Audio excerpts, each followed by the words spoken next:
तकरीब होते हैं वो लोग जिनका लहू देश के काम आता है। मैं सबसे पहले ऑपरेशन सिंदूर में जो हमारे देश की सेना है उसने जो पराक्रम दिखाया, शौर्य दिखाया, उसके लिए उनको सैल्यूट करता हूं, जय भीम करता हूं। और पहलगाम हमले में जो निर्दोष हमारे नागरिक शहीद हुए या अन्य जो लोग उसके बाद सीज फायर के बाद जो शहीद हुए, उन सभी लोगों के लिए प्रार्थना करता हूं कि उनके परिवारों को कुदरत दुख सहने की शक्ति दे। महोदया, मेरे कुछ सवाल हैं सरकार से। क्या सरकार यह स्पष्ट कर सकती है कि आतंकियों को भारत क्षेत्र में प्रवेश और पहलगाम जैसे पर्यटन स्थल पर पहुंचने में किसने मदद की? क्या सुरक्षा एजेंसियों को इस हमले की पहले से कोई खुफिया इनपुट प्राप्त हुए थे? यदि हां, तो उन पर क्या कार्रवाई हुई? पहलगाम हमले में शहीद हुए नागरिकों और स्थानीय ड्राइवर माजिद खान के परिजनों को सरकार द्वारा क्या मुआवजा और सहायता दिया गई? क्या सरकार पर्यटकों की सुरक्षा सुनिश्चित करने के लिए विशेष स्टैंडर्ड ऑपरेटिंग प्रोसीजर लागू कर रही है? क्या भारत सरकार ने अंतर्राष्ट्रीय मंचों पर यह मांग रखी है कि जब तक पाकिस्तान आतंकवाद पर कठोर कार्रवाई नहीं करता तब तक उसे किसी प्रकार की आर्थिक सहायता न दी जाए? ऑपरेशन सिंदूर के बाद जब पाकिस्तान ने जवाबी हमले किए और 21 भारतीय नागरिक शहीद हुए, यहां तक कि हमारे गुरुद्वारों को भी निशाना बनाया गया, तब सरकार ने सीज फायर की अनुमति क्यों दी? क्या यह भारत की कूटनीति कमजोर नहीं दर्शाता? सभापति महोदया, मुजफ्फरनगर में हमारे जिला सचिव हैं भाई कामिल, उनके परिवार के 2 बच्चे भी इस हमले में शहीद हुए थे।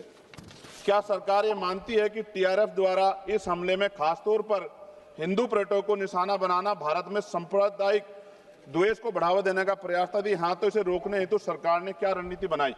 सरकार उस मुस्लिम पोनी ऑपरेटर को क्या सम्मान देगी जिसने अपनी जान देकर तीर्थयात्रियों की रक्षा की? क्या उसे शहीद घोषित किया जाएगा? पाकिस्तान को हाल ही में आईएमएफ द्वारा $2 अरब से अधिक की सहायता राशि दी गई है।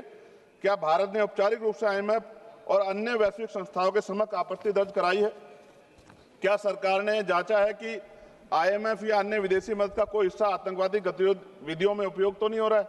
क्या सरकार ये स्वीकार करती है कि पहलगाम हमले में खुफिया तंत्र पूरी तरह विफल रहा है? यदि हां, तो कौन जिम्मेदार है और उसके विरुद्ध क्या कार्रवाई होगी? क्या सरकार स्पष्ट कर सकती है इतने भारी सुरक्षा प्रबंधों के बावजूद टीआरएफ जैसे आतंकवादी संगठन के सदस्य भारत में प्रवेश कैसे कर जाते हैं? क्या सरकार ये बताएगी पहलगाम जैसे संवेदनशील क्षेत्र में सुरक्षा समीक्षा अंतिम बार कब की गई थी और उसमें क्या कमियां चिन्हित की गई थी? प्रधानमंत्री जी ने इस हमले के बाद पहलगाम का दौरा क्यों नहीं किया जबकि देश भर में भावनात्मक उबाल था? क्या सरकार ने शहीद हुए नागरिकों के परिजनों को आर्थिक मदद व स्थायी सहायता प्रदान की? यदि हां, तो उसका विवरण सदन में प्रस्तुत करें। महोदया, सरकार के लोग सेना के सम्मान की बात करते हैं। इस घटना के बाद सेना के जवान अमरनाथ यात्रा की ड्यूटी पर जा रहे थे, ऐसी रेल दी गई उनको जिसकी हालत बड़ी खराब थी। सेना के जवानों ने मना कर दिया कि हम इस रेल में नहीं बैठेंगे। 4 दिन बाद बदलनी पड़ी। और सरकार के नेताओं की भाषा देखिए, कर्नल सोफिया कुरैशी के बारे में किस तरह के शब्द यूज किए गए, इन पे भी हमें चिंता करनी चाहिए। देश की सेना के लिए मेरी मांग है महोदया कि सेना और अर्धसैनिक बलों के वेतन को टैक्स मुक्त किया जाए, बैटल ऑफ ऑनर से सम्मानित, क्योंकि ये इस समय ऐसा विषय चल रहा है कि देश की सेना पे हमें गौरव है, गर्व है, लेकिन जिस तरह से आतंकवादी गतिविधियां बढ़ी है, मेरी मांग है कि बैटल ऑफ ऑनर से सम्मानित चमार रेजिमेंट को बहाल किया जाए, Gurjar regiment, Mehtar regiment, Yadav regiment बनाए जाए, क्योंकि देश का जो किसान का मेरा उसके अंदर देश का जो गांव में रहने वाला जो व्यक्ति है उसके अंदर देश प्रेम का जज्बा बहुत जबरदस्त है। अगर इनको मौका मिलेगा तो शायद पाकिस्तान छोड़िए, चाइना की हिम्मत भी नहीं होगी कि हमारे देश की तरफ आंख उठा के देख ले। महोदया, बाबा साहब अम्बेडकर कहते थे हम प्रथम और अंत्य भारतीय हैं। भारत के आन पे जब आंच आती है तो जिस तरह इस बार प्रदर्शन हुआ, एकजुट रहा देश, सारा विपक्ष हो पक्ष हो सब एकजुट रहे, ऐसे हमें एकजुट रहना चाहिए। अगर हम एकजुट रहेंगे तभी हम आतंकवादियों से लड़ पाएंगे। महोदया, 1965, 71, 1999 के युद्ध में किसी भी अरब देश ने पाकिस्तान का साथ नहीं दिया था, लेकिन आज एक भी अरब कंट्री हमारे फेवर में नहीं खड़ी। क्या हमें अपनी फॉरेन पॉलिसी पर नहीं सोचना चाहिए कि ऐसा क्या हो गया कि हमारी राजनीतिक जो भारतीय की लोकल राजनीति है, इसके चक्कर में क्या हमारी फॉरेन पॉलिसी या हमारे मित्रों को के मन में पीड़ा तो नहीं पहुंच रही है? पाकिस्तान ने कहा और आपने मान लिया और आपने सीज फायर का आज रक्षा मंत्री जी को मैंने सुना, उन्होंने कहा भाई, उन्होंने कहा कि महाराज हाथ जोड़ते हैं छोड़ो, उन्होंने कहा और आपने मान लिया। लेकिन फिर उसके बाद 10 तारीख को दोबारा से जो है ड्रोन उड़े और 15 लोग शहीद हुए, 43 लोग घायल हुए। हम अपने आम नागरिकों को क्यों, जबकि मान रहे, मैंने रक्षा मंत्री जी को सुना, वो कह रहे हैं कि ऑपरेशन सिंदूर खत्म नहीं हुआ, ये रोका गया, इसका मतलब हमें खतरा है कि दोबारा भी हमला हो सकता है, पाकिस्तान अपनी हरकतों से बाज नहीं आ रहा। तो हम अपने आम नागरिकों को और सेना के जवानों के जीवन को खतरे में क्यों डाल रहे हैं भविष्य में? क्या हमें इसके पुख्ता और परमानेंट इंतजाम नहीं करने चाहिए? जैसे अगर सरकार को, मैंने कई बार सुना सरकार के लोग अखंड भारत की बात करते हैं, इससे अच्छा मौका आपको काम मिलता। पीओक्यू लेने के बाद हमारे उत्तर प्रदेश के मुख्यमंत्री बार बार कहते कि चुनाव में कह रहे थे 6 महीने के बाद पीओक्यू इधर होगा, अगर सरकार बन गई, जनता ने तो मौका दे दिया, कहां है पीओक्यू? क्यों नहीं लेके आए इस बार आप लोग?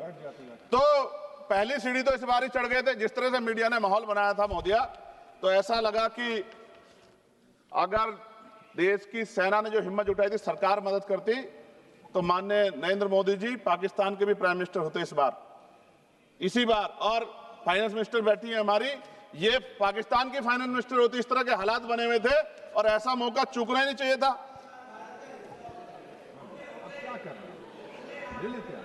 ले लेते, इससे अच्छा मौका किसे कैसे मिलता? पूरा देश एकजुट था। मोदी, मैं खत्म करूंगा, पूरा देश एकजुट था, इससे अच्छा मौका कहां था? लेकिन अब अमेरिका में बैठ के कोई देश के फैसले कर ले तो देश की गरिमा पे, संप्रभुता पे बहुत बड़ा हमला है। इसको हमें समझना चाहिए, हमें समझना चाहिए किसी की हैसियत नहीं है। भारत दुनिया में इकलौता ऐसा देश है जिसका कोई मुकाबला नहीं कर सकता है। यहाँ का 140 करोड़ देशवासी एकजुट खड़ा है और सबको जवाब दे सकता है।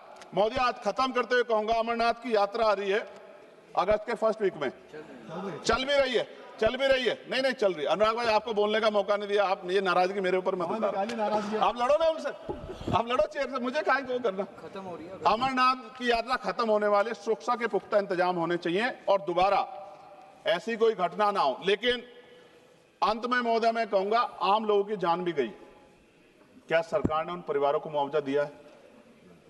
क्या उनके जीवन का कोई मूल्य नहीं? जिन्होंने अपने परिवार खोए, जिन्होंने अपना घर का बेटा, पति, घर का कमाने वाला खो दिया, उनका भी तो अधिकार बैठता है। सरकार ने क्या मुआवजा दिया, इस बात की जानकारी भी सरकार को पटल पर रखनी चाहिए, सामने रखनी चाहिए। और अंत में मैं धन्यवाद दूंगा भारतीय सेना को और भारत के का जो प्यार है कि पाकिस्तान और आतंकवादियों के भरसक प्रयास था कि यहां सांप्रदायिकता का माहौल बन जाए, लेकिन देशवासियों ने समझदारी दिखाई। और कश्मीरियों को भी मैं बहुत धन्यवाद देता हूं कि उन्होंने कोशिश की कि किसी भी तरह से कश्मीर के ऊपर जो ये इतना बड़ा इल्जाम लगा है, ये इल्जाम में कश्मीरी शामिल ना हो और ऐसे आतंकवादियों पर सख्त कार्रवाई। पता लगा है कि महादेव, ऑपरेशन महादेव हुआ है और यही पता लगा कि वो तीनों आतंकवादी मारे गए। लेकिन मैंने अखबार में ये भी पढ़ा था कि वो जो मुख्य आरोपी था कुछ दिन पहले पाकिस्तान में था। कोई पिकनिक चल रही है कि उधर भी चले जाते, इधर भी आ जाते? क्या है बॉर्डर पे ऐसा? ये बताना चाहिए ना देश को। मैं आपका धन्यवाद करूंगा और भारत की महान सेना को मैं बधाई देता हूं, उनके लिए मंगल कामना करता हूं। जय भीम, जय भारत। महोदय धन्यवाद।